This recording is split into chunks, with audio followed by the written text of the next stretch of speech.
Assalamualaikum warahmatullahi wabarakatuh. Hello everyone, berjumpa lagi dengan kita kelompok 5 dalam mata kuliah Pendidikan Kewarganegaraan dengan dosen pengampu Bapak Abdul Walid SPD MPD. Dalam video ini, kelompok 5 akan membahas tentang membangun argumen tentang dinamika dan tantangan harmoni kewajiban dan hak negara dan warga negara. Adapun anggota kelompok 5 terdiri dari Miftahul Kulutsky dengan NIM 20 12 10 123, Heri Irawan dengan NIM 20 12 10 143, Ana Anissa Salama dengan NIM 20 12 10 142, Ajeng Sofia Nurlela dengan NIM 20 12 10 109, Enggar Trianti dengan NIM 20 12 10 132, Sherly Nurfaidillah Fitrianti dengan NIM 20 12 10 124 dan Mardiatul Misnah dengan NIM 20 12 10 114. Selanjutnya pembahasan materi yang akan disampaikan oleh anggota kelompok 5. Mari kita simak. Aturan dasar ikhwal kewajiban dan hak negara dan warga negara setelah perubahan Undang-Undang Dasar Negara Republik Indonesia 1945 mengalami dinamika yang luar biasa. Berikut disajikan bentuk-bentuk perubahan aturan dasar dalam Undang-Undang Dasar Negara Republik Indonesia 1945 sebelum dan sesudah amandemen tersebut. 1.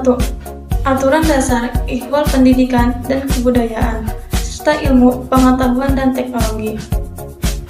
Ketentuan mengenai hak warga negara di bidang pendidikan semula diatur dalam pasal 31 ayat 1 Undang-Undang Dasar Negara Republik Indonesia 1945. Setelah perubahan Undang-Undang Dasar Negara Republik Indonesia 1945, ketentuannya tetap diatur dalam pasal 31 ayat 1 Undang-Undang Dasar Negara Republik Indonesia 1945. Namun dengan perubahan, perhatikanlah rumusan naskah asli dan rumusan perubahannya berikut ini. Rumusan naskah asli pasal 31 ayat 1. Tiap-tiap warga negara berhak mendapatkan pengajaran.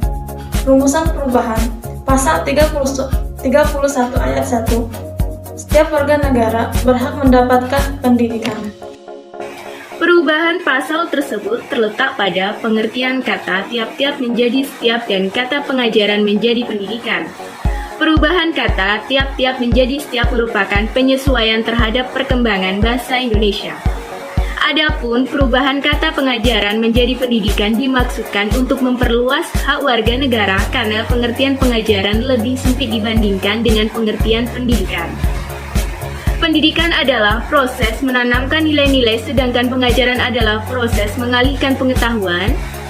Nilai-nilai yang ditanamkan kepada peserta didik lebih dari sekedar pengetahuan. Aspek lainnya meliputi keterampilan, nilai, dan sikap. Di samping itu, proses pendidikan juga dapat berlangsung di 3 lingkungan pendidikan, yaitu keluarga, sekolah, dan masyarakat. Sedangkan pengajaran konotasinya hanya berlangsung di sekolah, dalam kurung bahkan di kelas. Dengan demikian, perubahan kata pengajaran menjadi pendidikan berakibat menjadi semakin luasnya hak warga negara. Perubahan Undang-Undang Dasar Negara Republik Indonesia tahun 1945 juga memaksudkan ketentuan baru tentang upaya pemerintah dalam memajukan ilmu pengetahuan dan teknologi.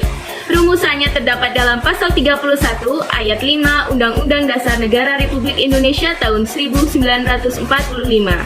Dalam tanda kutip, buka kutip, pemerintah memajukan ilmu pengetahuan dan teknologi dengan menjunjung tinggi nilai-nilai agama dan persatuan bangsa untuk kemajuan peradaban serta kesejahteraan umat manusia. tutup tanda kutip. Adanya rumusan tersebut dimaksudkan agar pemerintah berupaya memajukan ilmu pengetahuan dan teknologi dalam kurung iptek dengan tetap menjunjung tinggi nilai-nilai agama dan memperkukuh persatuan bangsa. Pencapaian bangsa di bidang iptek adalah akibat dihayatinya nilai-nilai ilmiah. Namun nilai-nilai ilmiah yang dihasilkan tetap harus menjunjung tinggi nilai-nilai agama dan memperkukuh persatuan bangsa. Hal lain yang perlu mendapat perhatian adalah budaya harus bersiap menyambut perkembangan dan kemajuan iptek. Oleh karena budaya bangsa kita sebagian besar masih berdasarkan budaya etnik tradisional. Sedangkan iptek berasal dari perkembangan budaya asing yang lebih maju. Maka apabila pertumbuhan budaya bangsa kita tidak disiapkan, akan dapat terjadi apa yang disebut kesenjangan budaya atau cultural lag. Bahkan keadaan kehidupan bangsa Indonesia yang bergumul dengan budaya baru yang tidak dipahaminya. Kesenjangan budaya sudah diprediksi oleh William F. Ogburn, seorang ahli sosiologi ternama, bahwa perubahan kebudayaan material lebih cepat dibandingkan dengan perubahan kebudayaan non-material, yaitu sikap, perilaku, dan kebiasaan. Akibatnya terjadi kesenjangan budaya seperti diungkapkan sebelumnya. Oleh karena itu, budaya bangsa dan setiap orang Indonesia harus disiapkan untuk menyongsong era atau kemajuan dan kecanggihan iptek tersebut. Negara juga wajib memajukan kebudayaan nasional. Semula ketentuan mengenai kebudayaan diatur dalam Pasal 32 Undang-Undang Dasar Negara Republik Indonesia 1945 tanpa ayat. Setelah perubahan Undang-Undang Dasar Negara Republik Indonesia 1945, ketentuan tersebut masih diatur dalam Pasal 32 Undang-Undang Dasar Negara Republik Indonesia 1945 namun dengan 2 ayat. Perhatikanlah perubahan berikut ini. Rumusan naskah asli. Pasal 32, Pemerintahan memajukan kebudayaan nasional Indonesia. Rumusan perubahan Pasal 32 yang pertama, negara memajukan kebudayaan nasional Indonesia di tengah peradaban dunia dan menjamin kebebasan masyarakat dalam memelihara dan mengembangkan nilai-nilai kebudayaannya. Yang kedua, negara menghormati dan memelihara bahasa daerah sebagai kekayaan budaya nasional. Perubahan ini dilatar belakangi oleh kebutuhan untuk menempatkan kebudayaan nasional pada derajat yang tinggi. Kebudayaan nasional merupakan identitas bangsa dan negara yang harus dilestarikan, dikembangkan, dan diteguhkan di tengah perubahan dunia. Perubahan dunia itu pada kenyataannya berlangsung sangat cepat, serta dapat mengancam identitas bangsa dan negara Indonesia. Kita menyadari bahwa budaya kita bukan budaya yang tertutup, sehingga masih dapat ditinjau kembali dan dikembangkan sesuai kebutuhan dan kemajuan zaman. Menutup diri pada era globalisasi berarti menutup kesempatan berkembang. Sebaliknya, kita juga tidak boleh hanyut terbawa arus globalisasi, karena jika hanyut dalam arus globalisasi, kita akan kehilangan jati diri kita. Strategi kebudayaan nasional Indonesia yang kita pilih adalah sebagai berikut. A. Menerima sepenuhnya, artinya unsur-unsur budaya asing yang sesuai dengan kepribadian bangsa. B. Menolak sepenuhnya, artinya unsur-unsur budaya asing yang tidak sesuai dengan kepribadian bangsa. C. Menerima selektif, artinya unsur budaya asing yang belum jelas apakah sesuai atau bertentangan dengan kepribadian bangsa. 2. Aturan dasar ihwal perekonomian nasional dan kesejahteraan sosial. Bagaimana ketentuan mengenai perekonomian nasional diatur dalam Undang-Undang Dasar Negara Republik Indonesia tahun 1945. Sebelum diubah, ketentuan ini diatur dalam bab 24 dengan judul kesejahteraan sosial dan terdiri atas 2 pasal, yaitu pasal 33 dengan 3 ayat dan pasal 34 tanpa ayat. Setelah perubahan Undang-Undang Negara Republik Indonesia 1945, judul bab menjadi perekonomian nasional dan kesejahteraan sosial, terdiri atas 2 pasal, yaitu pasal 33 dengan 5 ayat dan pasal 34 dengan 4 ayat. Salah satu perubahan penting untuk pasal 33 terutama dimaksudkan untuk melengkapi aturan yang sudah diatur sebelum perubahan Undang-Undang Negara Republik Indonesia 1945 sebagai berikut. A. Pasal 33 ayat 1 Undang-Undang Negara Republik Indonesia 1945 menegaskan asas kekeluargaan. B. Pasal 33 ayat 2 Undang-Undang Dasar Negara Republik Indonesia 1945 menegaskan bahwa cabang-cabang produksi yang penting bagi negara yang menguasai hajat hidup orang banyak harus dikuasai negara. C. Pasal 33 ayat 3 Undang-Undang Dasar Negara Republik Indonesia 1945 menegaskan bahwa bumi dan air dan kekayaan alam yang terkandung di dalamnya harus dikuasai negara. Dalam rumusan tersebut terkandung maksud untuk lebih mendekatkan gagasan negara tentang kesejahteraan dalam pembukaan Undang-Undang Dasar Negara Republik Indonesia tahun 1945 ke dalam realita kehidupan bangsa dan negara Indonesia. Dalam pembukaan Undang-Undang Dasar Negara Republik Indonesia tahun 1945 perihal tujuan negara disebutkan melindungi segenap bangsa Indonesia dan seluruh tumpah darah Indonesia dan untuk memajukan kesejahteraan umum. Maka dalam pasal 34 Undang-Undang Dasar Negara Republik Indonesia tahun 1945 upaya memajukan kesejahteraan umum lebih dijabarkan lagi ke dalam fungsi-fungsi negara untuk A. Mengembangkan sistem jaminan sosial bagi seluruh rakyat, B. Memperdayakan masyarakat yang lemah dan tidak mampu, C. Menyediakan fasilitas pelayanan kesehatan yang layak, D. Menyediakan fasilitas pelayanan umum yang layak. 3. Aturan dasar ihwal usaha pertahanan dan keamanan negara. Bagaimana usaha pertahanan dan keamanan negara yang dilakukan? Pasal 30 ayat 2 Undang-Undang Dasar Republik Indonesia tahun 1945 menegaskan sebagai berikut.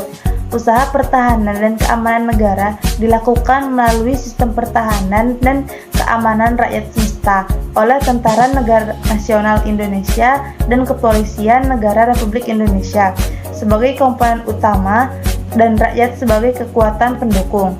Dipilihnya sistem pertahanan dan keamanan rakyat semesta Sishamka merata dilatar belakangi oleh pengalaman sejarah bangsa Indonesia sendiri. Dengan dasar pengalaman sejarah tersebut, maka sistem pertahanan dan keamanan rakyat semesta tersebut dimasukkan ke dalam ketentuan Undang-Undang Negara Republik Indonesia tahun 1945. Di samping itu juga kedudukan rakyat dan TNI serta Kepolisian Negara Republik Indonesia dalam usaha pertahanan dan keamanan negara makin dikukuhkan. Dalam hal ini, kedudukan rakyat adalah sebagai kekuatan pendukung, sedang TNI dan Polri sebagai kekuatan utama. Sistem ini menjadi salah satu ciri khas sistem pertahanan dan keamanan Indonesia yang bersifat semesta yang melibatkan seluruh potensi rakyat, warga negara, wilayah, sumber daya nasional secara aktif, terpadu, terarah, dan berkelanjutan.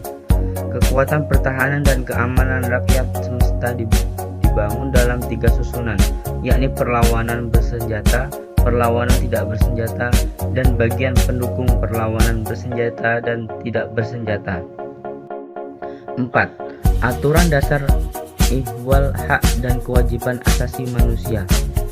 Penghormatan terhadap hak asasi manusia pasca amandemen Undang-Undang Negara Republik Indonesia 1945 mengalami dinamika yang luar biasa. Jika sebenarnya perihal hak-hak dasar warga negara yang diatur dalam Undang-Undang Dasar Negara Republik Indonesia pada tahun 1945 hanya berkutat pada pasal 27, 28, 29, 30, 31 sampai 34, setelah amandemen keempat Undang-Undang Negara Republik Indonesia 1945, aturan dasar mengenai hal tersebut diatur tersendiri di bawah judul hak asasi manusia. Di samping mengatur perihal hak asasi manusia, diatur juga ihwal kewajiban asasi manusia. Dicukupkan sekian presentasi dari kelompok 5. Thanks for watching and see you. Wassalamualaikum warahmatullahi wabarakatuh.